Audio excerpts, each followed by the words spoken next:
All right, welcome back. Video 7. I was going to go ahead and jump into the network elements, and we're going to talk about layer 3 discovery, layer 2 discovery, and ARP and cache.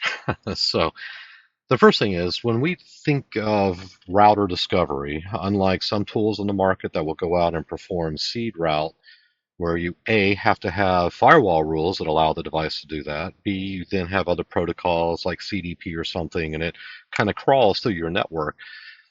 It's going to eventually come to an end unless you have everything from point to point allowed to do this. So there's very few cases anymore where a seed route is really going to be able to walk through to do these things. We have always, for the 20 years I've been doing this, have targeted network element discovery using SNMP and MIB2, and the ability to pull the interface subnet data and compare that to what's in the database and then provide difference reports, imports of differences, and then to see the physical interfaces and other relative information. So we've always had that, and we work with some very large organizations that had thousands and tens of thousands of interfaces that were discovered every day. So there's quite a good capability. It goes very fast the way we've done this. From a network element perspective, and kind of before we jump into this, if you want to be very specific about models and vendors, the way under the tools, you can go ahead and predefine these. And if you have, say, under Cisco systems, you want to look at the models. These are outlaid basically by device type, and then under each device type, you have different model types. So if you wanted to add your own model type, you would say, this is a switch type or a router type, and then here's the name of that model number.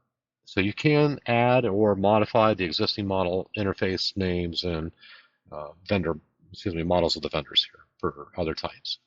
So if you want to do that, you can, or you can use just the defaults, and you can kind of pick and choose when we do this, which I'm going to just kind of do that here because I don't necessarily care what the name of it is.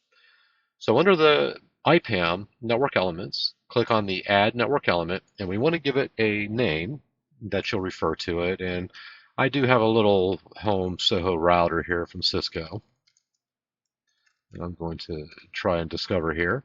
And this is on my other network. We're going to tell it that this is a router. If I had a vendor, it is Cisco. That's the only one that appears in this list here. But if I had others for router types, I would specify those. So again, this is how that would appear.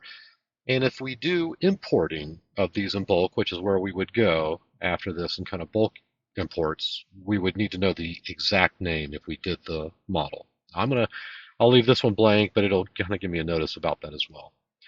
I'm still using V2C, so I'm going to use that setting here, but under a V3 configuration, we do support the V3 authentication password on SHA 512 protocol AES 256C on the privacy.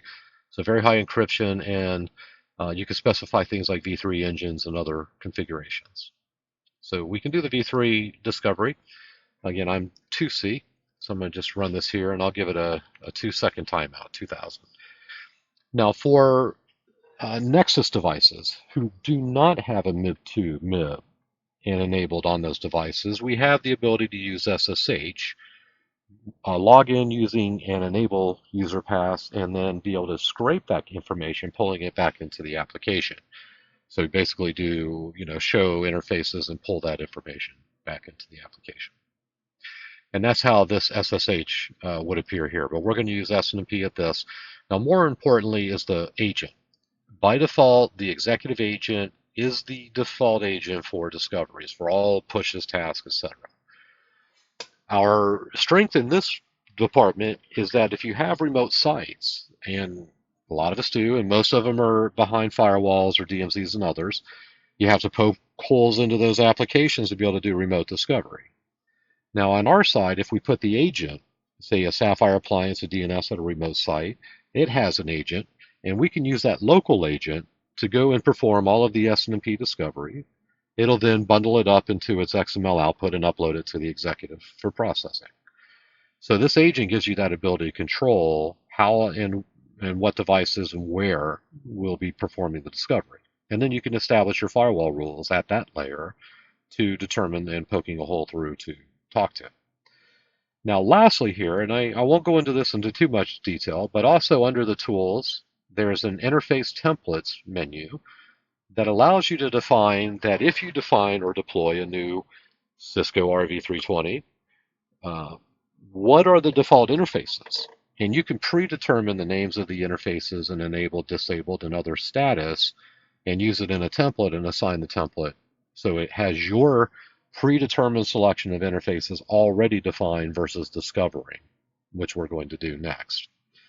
And then lastly here, if you have groups of these, which most do, maybe thousands, you can say for all of these, when we do a global synchronization of network elements, you're going to include every device. And that's it. That's the basic network element. And you'll see here, you notice that if you leave it on, blah, blah, blah, it shows unknown, which is fine. Now, that in and of itself is not enough. We've created a network element, the system knows about it, but it doesn't have any reference to IP data, organizational structure, or anything else. So until we mount this device as a network or a device container somewhere, we're unable to discover it or display the data that is discovered. So, since this is mine, Atlanta, I'm going to do this here, and I'm going to go to the container maintenance, Atlanta. I'm going to do add child block, and I'm going to select device and search.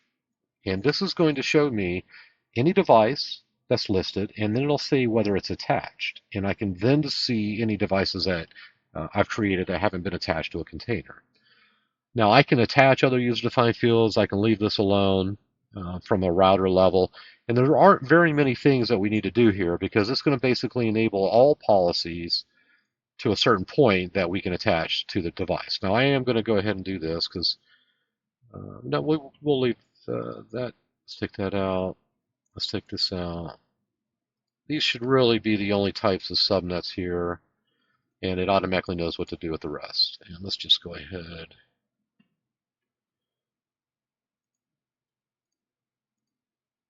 And so we can see those fields here.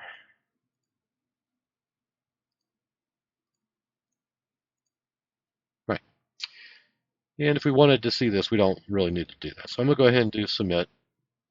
And then what I should have, I'll refresh this. I'm going to have like a little, you'll see a glyph. Now, this slash means that there are no IP addresses, subnets, or networks defined. When it is a white, kind of clear, it shows you that there's some type of network or subnet. So visually speaking, we can see there's nothing here on this device yet. We do have subnets up here, which aren't even my network that's there. So what I want to do first, and this is a good example of how this works. We're going to do discovery. I want to do router subnets as a type. And I can either start to type, which will give us the context, or I can do a search, either way. Now I can also do this by container. So if I have a data center somewhere where I have numbers of routers and I want to do all of those routers, I can select the container and anything that's attached to that container would be discovered. Now I'm not going to tell it to import yet, but I'm going to come back to this and then I'm going to run this just so I want to collect it, see the task. I want to verify that my firewall rules are open, that I'm able to talk to it. And what I expect to see is the configuration differences. Okay, so complete with differences. If I saw a timeout, that typically means that my firewall is blocking me or that on the device there isn't an ACL in SNMP to allow this SNMP. And we should probably review that as well. But the first time I expect this to be different. And the reason I expect it because I haven't done any of this discovery yet. So here in this interface, it found all of my interfaces on the routers, all the subnets I created for this, the V4, V6, and the 192.168. Now, these subnets, and I'm going to go ahead and do something here, but I want you to see what's going to happen effectively.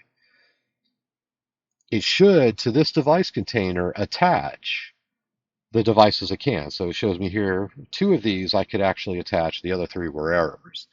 So if I go back to this task and I go look at it again and refresh this, I'll see which ones cannot be attached. So the first thing we need to look at here is this network doesn't exist at all. So there is no way for the root block, it says no matching root block found, and so it's not going to allow us to create it. So we need to kind of make note of what's going on out here to determine, because these 2 root blocks are not found. Now the third error here, the second error in the middle of this, not sure what that is. So we'll have to come back and look at that. But that looks like it's a 10.11 subnet that was out there. And I don't have that even because there is no aggregate. We only use the 10.10 for the aggregate. So you are going to see errors wherever you don't have the network definition, wherever it cannot attach the subnet because it needs some additional data. So what I want to do here, just so we show you how we reconcile it, first thing we want to do is we want to go to the organization A where we created this, and I'm going to create my root blocks for my other private space that I have here, and I'm going to classfully define a 16 private. I'm going to go ahead and create my reverse, and I'm going to go ahead and just submit. Now, I don't have a 10 there, but what I do need to have specified is that I do need to probably set up a 10.1 aggregate of some type. Now, if this is going to be a smaller aggregate, and maybe you're doing this with management networks, you might want to say that this is a, let's say a 22, and we want to use this out of the 10.1 space, and we're going to create this manually because there isn't enough splits yet to do this. And we're going to create an aggregate, and that actually won't fit. That's not, yeah, that'll fit. That's on the boundary. And we'll go ahead and do submit. All right. And now I have that 10.1, so that aggregate level is available now down to Atlanta, that when I try to import that, it will work. And then I still have this, and I need to create the aggregates here in Southeast that would be used for the 192. So what I want to do here, just because this is going to be a little bit smaller, I'm just going to use these four. And I'm going to do this, sort by address, and find my 192. And I'm going to take the next four subnets as an aggregate for these locations. Okay.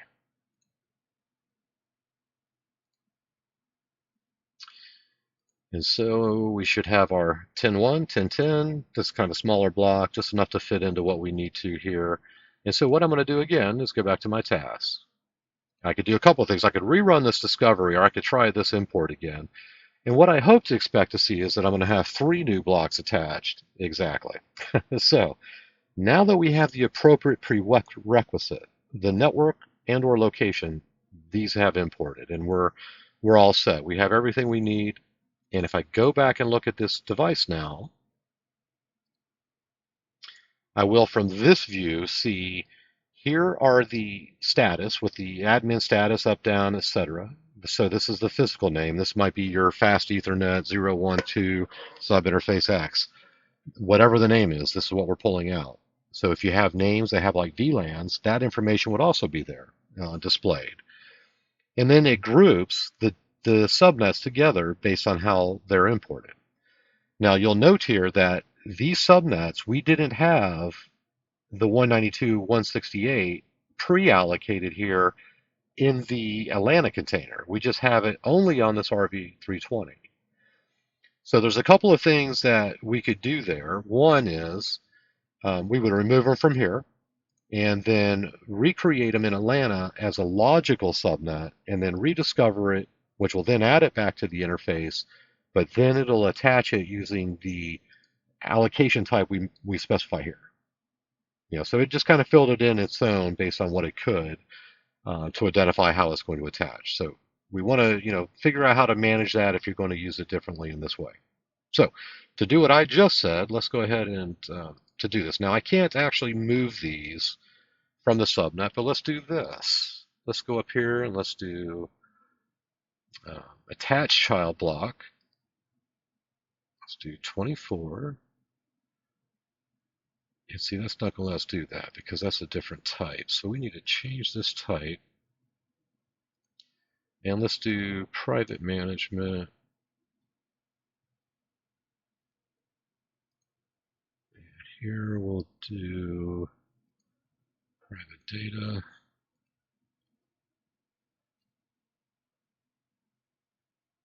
Okay. And that should be okay. And now up here, let's do this real quick. There's a couple of things we're going to do. But effectively, if we know the subnets, it's better to import them into the logical container first and then let it discover, which can then give you differences and validation of the data you have tested. And where the subnets don't exist, you can tell it to detach it and then basically remove it. But as you kind of discover new sites, if you don't go through IPAM first to get your subnets, if you're kind of coming in with a brownfield configuration that's not greenfield, or you haven't had these policies in place, you might find sometimes that you need to kind of jump back and forth until you do get to that policy point, and that's where we want to help you try to get to. So let me do just a couple things real quick, and hopefully we should be able to attach these now, since the block type is supported in this.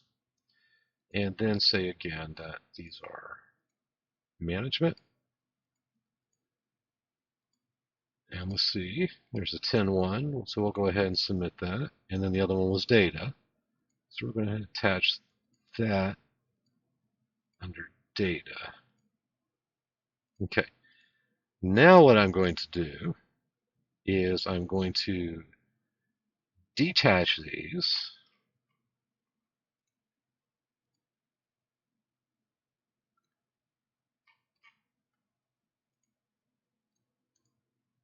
Which leaves our blocks here. So it leaves them intact, puts them into this logical container again. And so then if I were to run a discovery of the router subnets from scratch again, RV320, I can tell it to run the snapshot when complete, or just tell it to compare it, which we'll do first. And we have that fast. And really what the difference is that we're going to find, and there's a sheet here that shows differences. The 10.1.0.0 configured but not planned, meaning on the device, but it's not planned in the database. And same here, on the device but not planned in the database. So what we're going to do then is tell it import snapshot. All right. And now, a lot of work for that, but effectively there's a couple of steps. And if we do it in the right procedure, we don't have to go back and do all of this. But this is one thing that I recommend. And so I often will do this from a discovery level. I'll spend a lot of time with this where I can export the data, get a good discovery of everything that we know about on that device, export it all, get a good import file that I can use, then just simply either revert the snapshot and rerun everything again, but import the subnets first. So we offer, again, professional services to do a lot of this, but as we're building it out, there are just a couple of steps to determine how you want to clean the data or how you want it being represented. So if the block types were important and we wanted this consistently everywhere, there are going to be a couple precedences. Container first, and then when it discovers it, it's going to attach it to this, and since it exists, it'll look to whatever this type is. Otherwise, it's going to fill in an arbitrary type, which may or may not match. So we do have a couple steps there. But now we have the subnets discovered, we've got some good data. Now, before we jump into any other type of discovery, and I'm going to come back again, I think, in another video right after this, is we're going to go through a couple other types of discovery, but there's a couple of points I want to make, again, about precedence and the importance of the sequence of data and the timing that you import it. What comes first before the next. Now, we've got the subnets. We've done some other things in terms of DNS. We've done some minimal capabilities here, if you will. We've kind of worked through a few things. What we haven't done a lot of here, and we've done it on this subnet, but in others, we haven't done things like create the DHCP scope. We haven't defined in a lot of other things. So there's two things that are going to happen. If I go into a subnet that is based on DHCP, and it has a scope, but I just haven't created or imported it yet, and I go out and I run a discovery, which I'm going to do now on this, I don't have it on that one, but I'll run the subnet, the other subnet. And here, I'm going to type it in because I don't want to navigate down that list. 00, and I want to pick the 24. And I can either, and you're going to see two now. So since this is attached to the logical container and the device container, it shows twice, but in two different contexts, two different views. And then you can have network engineers have one view of the network device, and other engineers have logical container views. So in this subnet, we have a ping only and we have a ping TCP/80. We can do the host operating system. It tries to do it through ping, fairly okay. The perform net host additions, net host and ignore duplicates, and the lookup hostname. These will do a DNS lookup based on the IPControl executive and its DNS. So whatever it is capable of resolving will resolve the name. If you're pointing to, say, Active Directory, and these are AD clients and devices, it would resolve through those. Same thing with your other servers. So whatever you're using for DNS is how it's going to resolve the name. And it does a reverse DNS lookup. The second part is it looks for the perform net host additions. It looks in the subnet, says if it doesn't exist, should I import it? Now here's the caveat of all of this. When I tell it to run this, and I tell it to do this import, and it runs out and does that, it's going to import those IP addresses that it discovers. And when it does so, it's going to carve them up as static in the subnet and define them. And if I go back in at a later time, which I would plan to do, and try to import now a DHCP scope, and you'll see here there's 7 up, 6 inserted there. And if I try to create a DHCP scope that encompasses that range, I'm going to get an error. And that error is because these IP addresses exist as static in the database, but I'm trying to override it with a dynamic pool. So my point to all of that, if you have DHCP scopes, even if you're not managing them, if we don't go out and discover them, which we can, or if you have a config file, we can work with you to convert it. There's ways to do that. Get the scope identified first. We can import the pools very easily. We can do it in bulk, and if they're the same start-end address on every sub, we can do that very easily. But get the DHCP scope defined first as a placeholder to block off that everything outside of that scope is either going to be static or it's going to be reserved in some sense. And that way, and that's how we know that when we do this discover, if we see it and it's free and we import it, it'll be imported as static.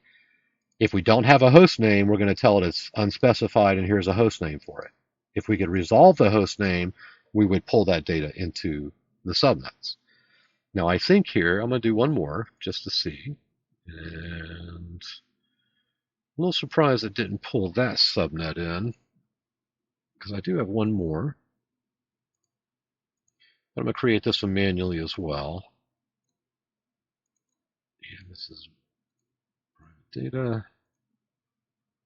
And we're going to do 192.168.1.0, where I do have addresses, but I kind of had this eval set up in a way that was a little different. I'm going to deselect any allocation templates. We'll keep that there as fine, and we'll go ahead and do submit, but I do need to specify a size. And submit. All right. Okay. What happened to it here?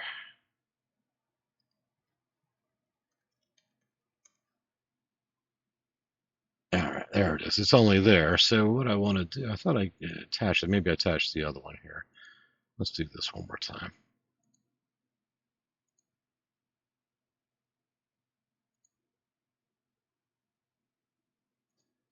Private management. No. It must have been a different type. Yeah, there it is. Okay, so we need to do the same with this. I need to change this type to private data.